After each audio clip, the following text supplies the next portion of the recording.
Alors bonjour les amis. Bon ben voilà, aujourd'hui c'est ma première petite récolte de tomates. Ça a été une année, enfin c'est une année. Ça commence. Les commencements ont été très laborieux. On a quasiment 15 jours de retard nous ici par rapport aux années précédentes. Et beaucoup de soucis. On a eu pas mal d'humidité qu'on n'a pas l'habitude. On ne sait pas trop gérer ce genre de problème à Montpellier. Et on a eu pas mal d'humidité. Et il y a eu un petit coup de milieu, j'ai l'impression, sur le début de la floraison et tout ça sur le bas. Comme j'avais pas pu effeuiller, c'était très humide. Donc j'ai quelques tomates qui sont un petit peu tachées. Bon, pas beaucoup, hein, très peu. Mais je pense que ça a beaucoup joué sur la noison des premiers bouquets.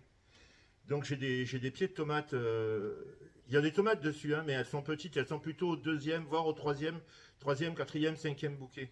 Parce que comme vous voyez derrière, les pieds de tomates, atteignent maintenant quasiment 2,50 m pour les.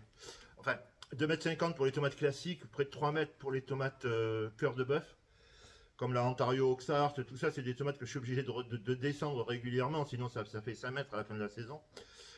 Et après tout ce qui est Cherokee Purple, Moscou, Midnight Moscou, tout ça, Noire Charbonneuse et tout, c'est des variétés qui restent assez basses, favorites.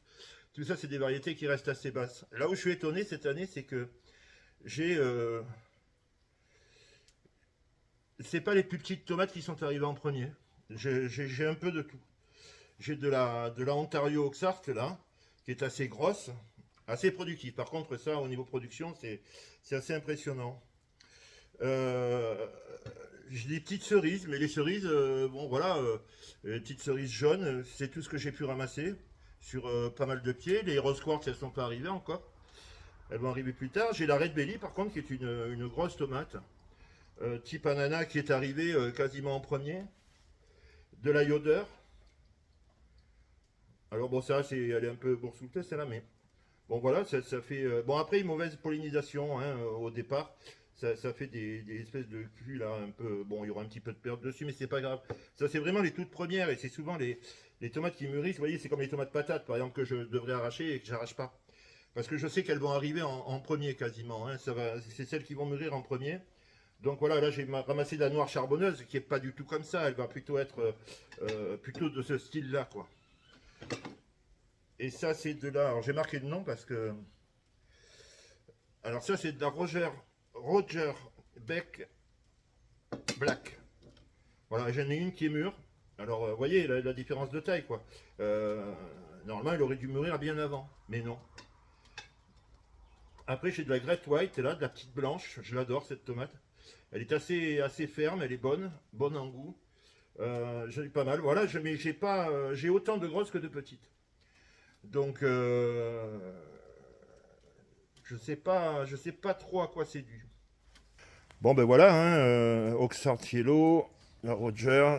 Vous voyez les petites jaunes, mais j'en ai pas beaucoup. Pourtant, c'est très productif. Alors la petite jaune, je ne sais pas ce que c'est. C'est une variété que j'avais plantée dans les nouveautés l'année dernière, qui devait être moyenne et rouge. Et il avait dû avoir une erreur dans la notification des graines de la collection que j'ai récupérée de chez Christian. Ou alors c'est peut-être moi qui me suis trompé quand j'ai identifié la variété. Et elle ne correspondait pas du tout. Par contre, elle était hyper productive et très très bonne.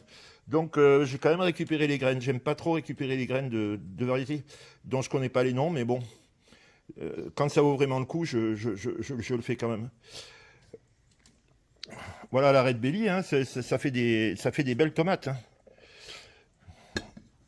Je sais pas encore comment je vais les préparer. Là, vous avez de la Red Heart Yellow. Alors, bon, c'est les premières. Donc, elles n'ont pas encore la forme. Euh, je- Elle est légèrement en forme de cœur de bœuf, mais normalement, c'est plus prononcé que ça.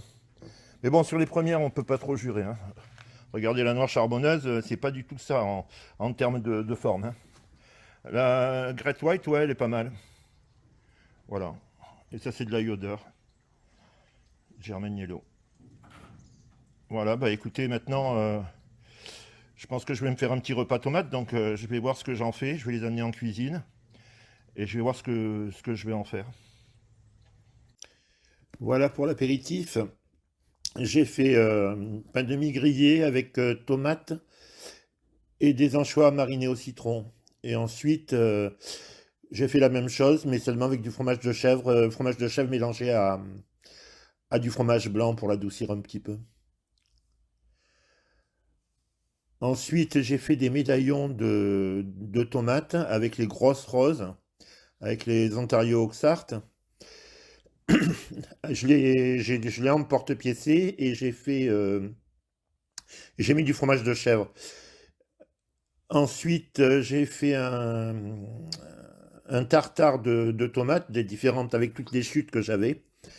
Et avec un emporte-pièce au centre, je l'ai farci de fromage de chèvre, fromage blanc. Voilà, bah écoutez, je vous souhaite un bon appétit. Au revoir, à la semaine prochaine.